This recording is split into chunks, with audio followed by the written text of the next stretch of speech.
کی عزت پہ تو نہیں بڑھتا. صحابہ کرام کی ناموز پہ چند ٹکے خرچ کرنے کو تیار نہیں. نہ تم خرچ کرتے ہو نہ مولوی تمہیں بتاتے ہیں. صحابہ کرام کی تعریف کیوں سنائیں؟ ہر مہینے تمہیں کہیں گے آؤ 11ویں دو. کبھی یوں بھی کہا کہ آؤ فاروق اعظم رضی اللہ تعالیٰ عنہ کو ایصال ثواب کریں گے جس نے 22 لاکھ مربع میل کی حکمرانی کی، جو نبی نے جھولی پھیلا کر مانگ کے لیا تھا.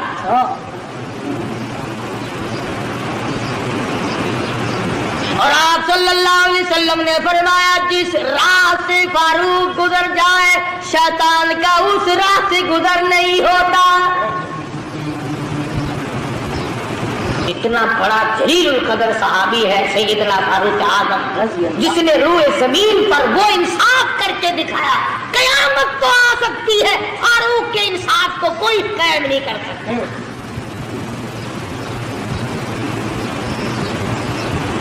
میں تمہیں بیت المقدس لینے کا راستہ بتلا رہا ہوں، اگر لینا ہو، اور اگر یوں ہی جھک مارنی ہے پھر تمہاری مرضی. فلاں شہر میں بھی ہڑتال ہوئی، فلاں شہر میں بھی ہڑتال ہوئی، فلاں جگہ گاڑی کھڑی ہوگی، فلاں جگہ ہوائی جہاز کھڑا ہو گیا. ٹھیک ہے، ہمیں اس سے انکار نہیں. مجاہد بنو، فوجی تیاری کرو، ہر نوجوان مجاہد بنے، فوجی ٹریننگ لے، ورنہ یہودی تمہیں مٹانے کے تمام سازشیں بنائے گئے.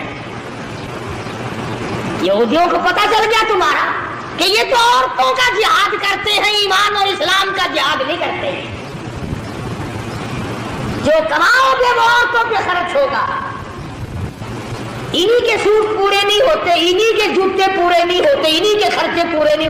پوچھتا ہوں لوگوں بتاؤ پورے سال کی کمائی کا حساب بتاؤ، کتنا تم نے اپنے اوپر خرچ کیا، کتنا تم نے اپنی بیوی بچوں پہ خرچ کیا، کتنا تم نے مقدمہ بازی پہ خرچ کیا، کتنا تم نے اپنے گھر پہ خرچ کیا. اور اللہ کا محبوب محمد عربی صلی اللہ علیہ وسلم تم سے پوچھتا ہوں میرا کلمہ پڑھنے والوں، آؤ مجھ پر میرے صحابہ پہ تیرا کتنا خرچ ہوا؟ کیا خرچ ہوا ہے تمہارا میدان میں آ کر کے بتلا. آپ صلی اللہ علیہ وسلم نے تو ایسی جماعت تیار کی تھی کہ معذور بھی پیچھے نہ رہے، محتاج بھی پیچھے نہیں رہتے. اور پہلے بھی میں نے کئی مرتبہ عرض کیا کہ مغرب کی نماز کے بعد حضور اکرم صلی اللہ علیہ وسلم نے فرمایا کہ مدینے کی فلانی یہودیہ عورت شاعرہ ہے، شعر کرتی ہے، میری توہین کرتی ہے. آج میرا دل دکھا. کون ہے جو اس کو قتل کرے؟ اور یہ فرما دیا جو اس کو قتل کرے گا میں محمد الرسول اللہ صلی اللہ علیہ وسلم جنت کا وعدہ کرتا. مسجد نبی میں آپ صلی اللہ علیہ وسلم نے یہ فرمایا. ہر صحابی نے یہ اعلان سنا، بلا سرکار کی زبان سے اعلان سنے. مدینہ منورہ ہو، صحابہ کرام کی جماعت ہو، اور آپ نے دکھے دل سے فرمایا مجھے صدمہ پہنچا، فلانی عورت میرے خلاف شعر کہتی ہے، میری توہین کرتی ہے، مجھے تکلیف ہوئی. کون ہے جو اس کو قتل کرے؟ میں جنت کا وعدہ کرتا. جتنے صحابہ کرام کے تمام نے ارادہ کر لیا میں کروں گا، وہ کہتا ہے میں قتل کروں گا، وہ کہتا ہے میں قتل کروں گا. مدنی کریم صلی اللہ تعالی علیہ وسلم کا دیوانہ پروانہ محتاج لاچار مجبور نابینا صحابی عبداللہ بن ام مکتوم مسجد کے کونے میں ایک طرف جا کے سر سجدے میں رکھ کر رونے لگا. الہی اور میرے پروردگار کسی حملے میں جانے کے قابل میں نہیں، حملہ میں نہیں کر سکتا، حملہ میں نہیں روک سکتا.